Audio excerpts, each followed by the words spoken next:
Bom, pessoal, estou aqui numa aula vaga, estudei algumas músicas que eu precisava e também resolvi fazer um vídeo a respeito dessas eleições, né?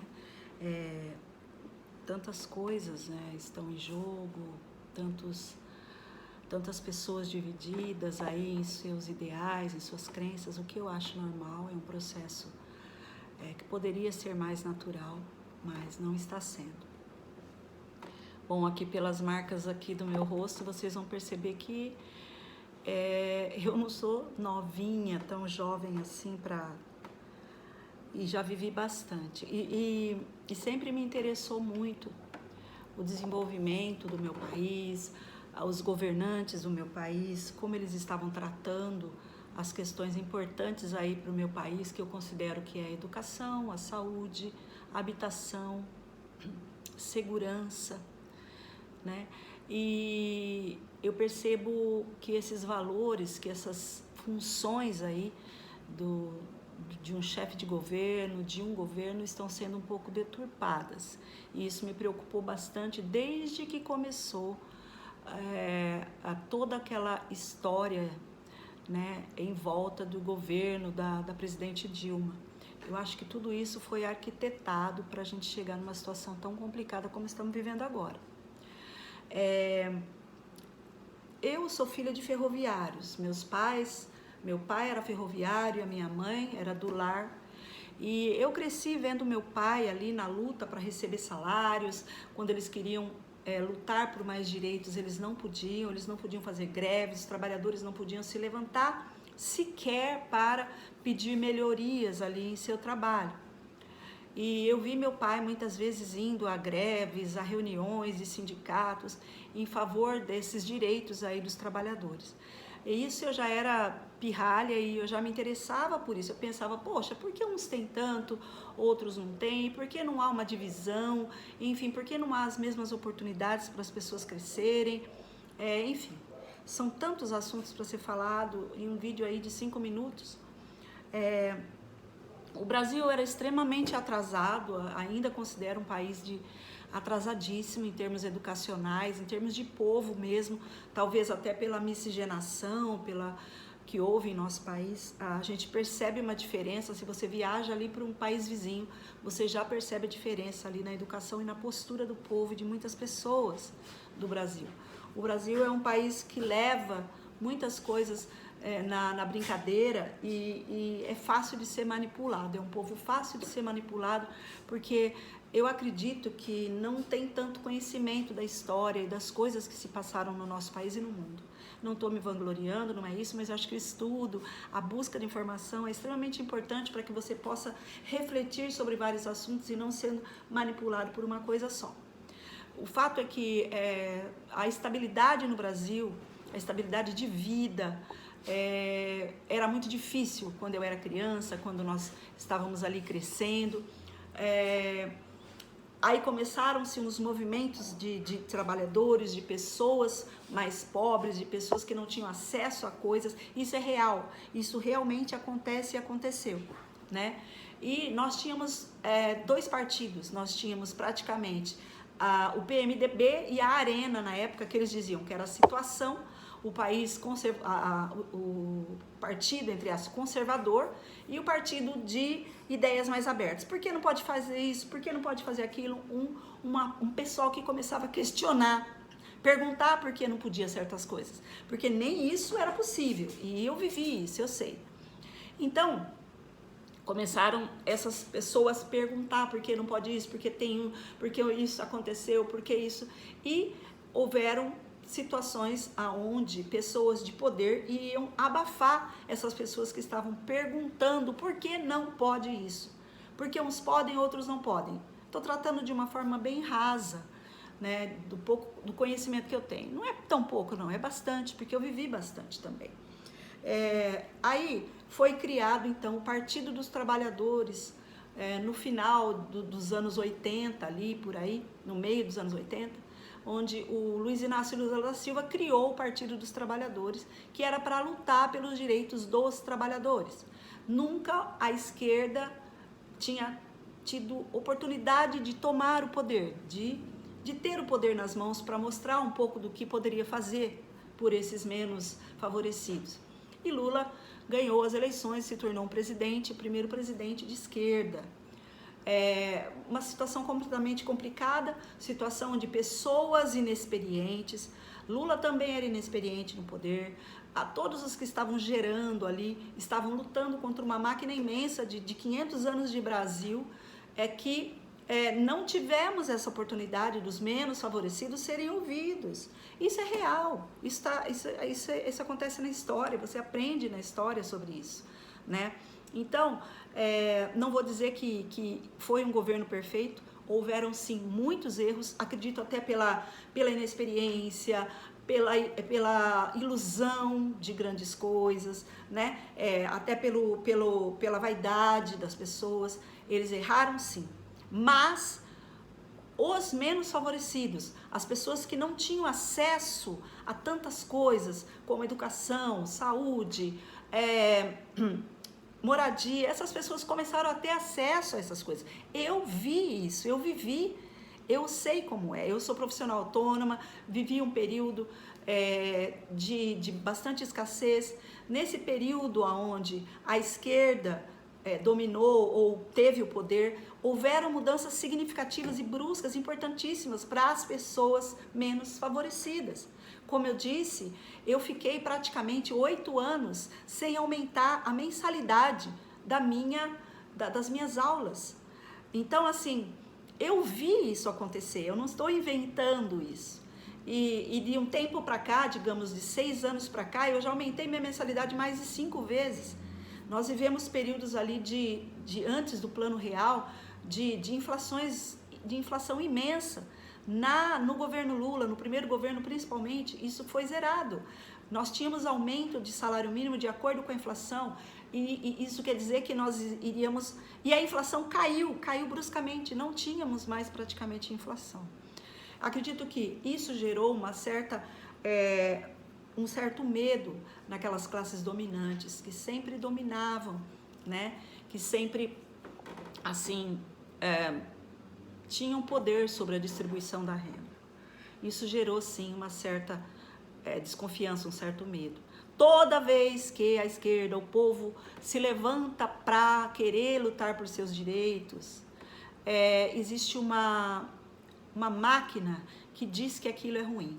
Comparam isso ao comunismo. O que é o comunismo? Comunismo, para mim, já é o exagero de tudo. É onde as pessoas ganham igual, trabalham igual. Eu considero isso impossível em relação à personalidade humana, né? Mas também não sou favorável ao capitalismo, que é o extremo, praticamente, aonde só vale quem tem dinheiro, aonde só vale quem tem bens e posses. Esse sim tem valor. Então, o extremo é perigoso dos dois lados, na minha opinião.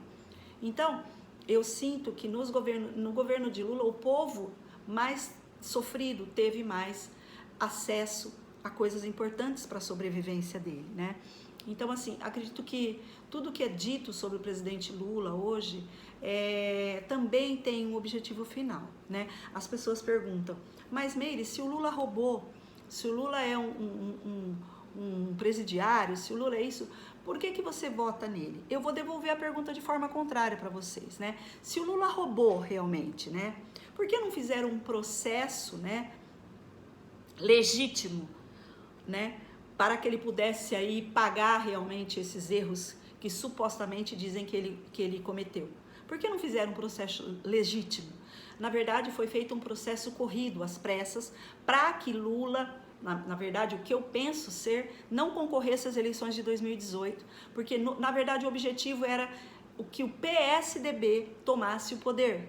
Porém, eles não imaginavam, né, que tudo que foi feito desde 2014 para cá, com o ódio à esquerda, esse ódio exacerbado da esquerda, eles não contavam que ia nascer ali um Jair Bolsonaro, que iria dar voz a essas pessoas que querem moralizar tudo. Eu penso que moralizar as coisas não é possível. Cada pessoa é de um jeito, cada pessoa é de uma maneira. Então, assim, claro que existe algo que eu considero extremamente importante, que é a ética. A ética, ela rege todas as coisas. A ética é uma palavra extremamente importante. Vou tratar de uma forma mais clara. É aquilo, é literalmente aquilo. Não faça aos outros o que você não quer que faça com você. A filosofia diz que se chama ética. O cristianismo diz que é o primeiro mandamento de Cristo, que é amar a Deus sobre todas as coisas e amar aos outros como a si mesmo, né? E a lei maior é não faça às outras pessoas o que não gostaria que fosse feito com você. Então, a ética foi extremamente esquecida, está sendo colocada como se não existisse, como se você não fosse, como se não fosse necessária. Em nome de uma liberdade de expressão, se esquece a ética, onde o meu direito sim vai até onde começa o direito do outro. Eu não posso ofender e dizer que isso é uma liberdade de expressão. Eu não posso xingar uma pessoa de assassino ou de ladrão, que isso não é xingamento, isso já é acusação. E a acusação pode ser iniciado um processo quando você acusa alguém. Então, existe uma diferença imensa entre acusar e xingar, digo, você é um idiota, você é um tolo. Então isso não é liberdade de expressão. Isso para mim é uma acusação, existe uma diferença.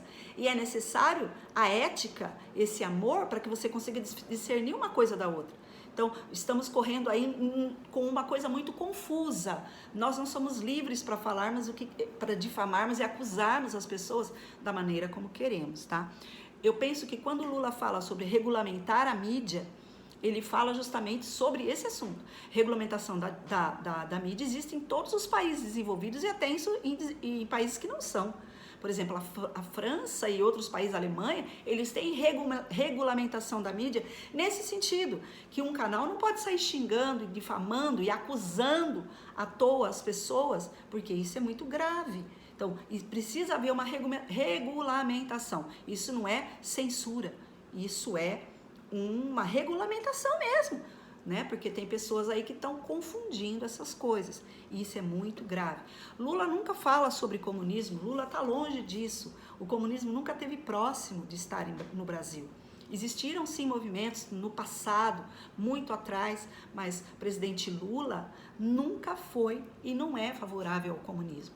Muito pelo contrário, na campanha dele, no seu projeto, ele incentiva o empreendedorismo, onde as pessoas são incentivadas a abrirem suas empresas, se desenvolverem financeiramente, dando créditos, confiando dos micros e pequenos empresários. Isso é muito importante, né? Então, essa história de falar que a esquerda é comunista é uma estratégia de marketing para demonizar, querer demonizar e dizer que é do mal a esquerda. E não é assim. Isso, o Marx, que escreveu o comunismo, o livro dele lá atrás, se ele fosse escrever hoje, seria diferente, porque as coisas mudaram, se desenvolveram muito, as coisas evoluíram. Não podemos usar argumentos tão fracos, né? Se a gente começa a estudar, a gente vê que são argumentos fracos, né? Que a gente não é uma estratégia de marketing para manipular as massas. Isso não pode, isso é muito grave, isso é tão claro, né? Então, assim, eu, Meire, voto no presidente Lula porque eu não acho que o presidente Lula não errou. Eu não acho que o presidente Lula não levou algum dinheiro de empreiteiras. Eu acho que o erro maior dele pode ter sido esse, né? Mas eu não acho que ele foi julgado de uma forma legítima. Tudo foi feito às pressas para que ele fosse tirado das eleições de 2018 e para que ele não concorresse às eleições, né? Então, o que aconteceu? Ele foi, se entregou, ouviu a justiça, passou por um julgamento que foi ilegítimo, porque ele tinha só uma finalidade, tirá-lo das eleições. O juiz Sérgio Moro, infelizmente, deu ouvido a vozes e ele correu com o processo, cometeu erros gravíssimos e o processo foi anulado, né? E ele ainda deve estar correndo em algumas instâncias, não sei o que acontece realmente, mas se ele está livre aí para concorrer às eleições, é porque o processo do Moro foi ilegítimo. Muitas pessoas não concordam com isso, mas eu acredito na justiça, eu acredito nas leis, eu acredito no STF. Eu não acho que o STF, ele está ali com mais 12 pessoas, né? 12, se eu não me engano, em nome, e só o Alexandre de Moraes. Todos têm voz lá, não é só o Alexandre de Moraes, ele é o presidente lá, se eu não me engano, né? Ele é o líder principal lá do STF, mas ele não tá sozinho, ele escuta mais 12, mais os outros, para falar, né? E tecer as leis ali, dar ali os vereditos, enfim. Eu realmente acredito, né, que há um esquema mesmo para que as pessoas menos favorecidas tenham voz no nosso país. As minorias, como mulheres que sofrem muito, minorias, enfim, não vou aqui entrar nesse mérito, mas é muito importante. Eu não penso como Jair Bolsonaro que se as minorias não estão felizes, que elas vão embora do país. Não, todos somos brasileiros, todos estamos aqui exercendo o direito de chamar alguém para ser nosso funcionário e gerir, fazer uma gerência justa para todos no cargo de presidente da República. Ainda bem que nós temos muitas pessoas lá, né, para fazer aí um equilíbrio entre o que é realmente prioridade ou não. Então, eu realmente, desde que eu cresci, eu sempre votei em pessoas que buscavam e lutavam mais pelo social, pelo bem-estar da comunidade no geral e não favorecendo somente alguns. Eu sei que o sistema está corrompido, que existe corrupção em tudo.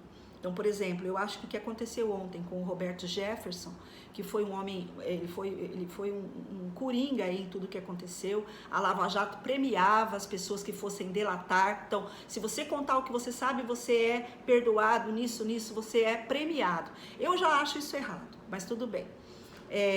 Roberto Jefferson delatou, ficou preso, depois se aliou, realmente se aliou a Jair Bolsonaro. Ele foi aliado, ele comprou as ideias das armas, do armamento. Isso tem em todo lugar, né? Ele comprou, tem vídeos dele falando sobre as ideias que o presidente Bolsonaro prega, que eu considero extremamente perigosas. Não pode sair falando que você vai armar o povo brasileiro, porque existem pessoas que não vão entender sobre isso. Para você ter uma arma, você precisa de...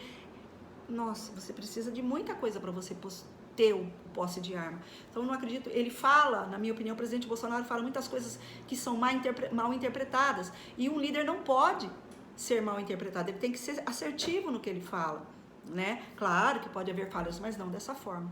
Eu realmente considero o presidente Bolsonaro com facetas de tirania e fascismo.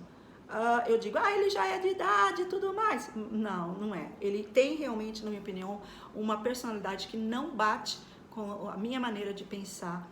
Ele realmente é um homem que muitas vezes se torna cruel e debochado. Isso eu tenho pavor de filme de sarcasmo, eu tenho pavor de filmes onde a ironia é extremamente para ferir as pessoas.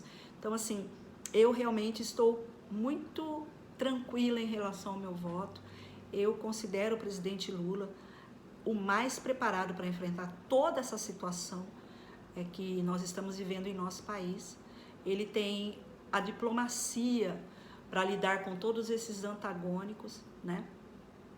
E quando se mistura política e religião, se torna uma bomba atômica, porque a religião é uma coisa íntima do meu coração. E eu não posso misturar esses dois assuntos tão sérios. A política é para cuidar da saúde, é para gerir saúde, educação, habitação, segurança. É isso. Eu posso estar esquecendo alguma coisa, mas é para isso a política. Religião é algo íntimo, meu, entre eu e o ser que eu acredito, que cuida de todo o universo. Então, eu peço que vocês repensem e entendam o porquê, né? 50 milhões, metade da população também está a favor do presidente Lula e os outros estão a favor de Jair Bolsonaro. Acredito que existem pessoas bem intencionadas lá, mas, na minha opinião, a maioria estão sendo manipuladas, infelizmente. Que nós possamos ter um bom domingo, semana que vem, que nós possamos ter eleições justas.